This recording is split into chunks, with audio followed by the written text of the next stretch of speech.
টি-টোয়েন্টিতে বাংলাদেশের চরম ব্যর্থতার এর মাঝেও যদি আপনি সাব্বির রহমানকে, যেখানে দর্শকদের প্রতিটা দর্শকের চাওয়া, সাগরিকায় আজকে সাব্বির সাব্বির নামে যতবার স্লোগান হয়েছে, এই দর্শকের চাওয়ার যদি দাম না দেন, তাহলে বাংলাদেশ ক্রিকেট আসলে কোনোভাবে আগাবে না। সাব্বির রহমান যিনি আসলে টি-টোয়েন্টি ফরম্যাটে নিজেকে খুঁজে পাওয়ার জন্য সর্বোচ্চ চেষ্টাটুকু করে যাচ্ছেন। গত বিপিএল এ তিনি ভালো খেলেছেন।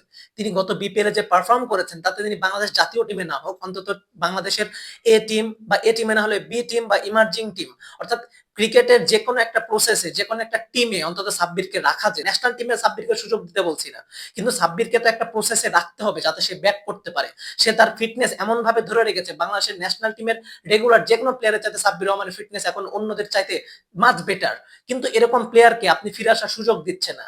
তাওহিদ হৃদয়কে আপনারা যতটা ম্যাচ সুযোগ দিয়েছেন, সাব্বির রহমানকে যদি তার অর্ধেকের অর্ধেক সুযোগ দিতেন, তাহলে সাব্বির রহমান সেই সুযোগগুলো কাজে লাগিয়ে ক্লিক করতে পারতেন। কারণ টি-টোয়েন্টিতে সাব্বিরের সেই অ্যাবিলিটি আমরা দেখেছি, আমরা পিক সাব্বিরকে চিনি।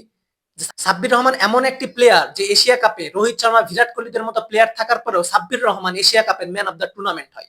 এটা হচ্ছে সাব্বির রহমানের অ্যাবিলিটি। কিন্তু সেই সাব্বির রহমানকে আপনারা আসলে সুযোগ দিতে চান না।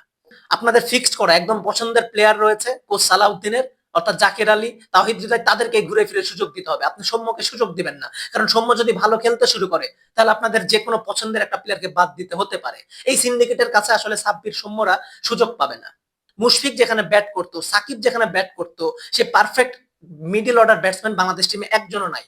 আপনি মিডল অর্ডার খেলাচ্ছেন সোহানকে দিয়ে, জাকের আলীকে দিয়ে, শামীম পাটোয়ারিকে দিয়ে, কিন্তু এরা কি মিডল অর্ডারের ব্যাটসম্যান? আর কি জেনুইন মিডল অর্ডার ব্যাটসম্যান? এই তিনটা প্লেয়ারই একদম লোয়ার অর্ডারের ব্যাটসম্যান, যারা ফিনিশিং রোলে থাকবে। কিন্তু তিনজনকে আপনি যখন একই স্কোয়াডে রাখবেন, তখন ওই টিম থেকে আপনি কি এক্সপেক্ট করতে পারেন?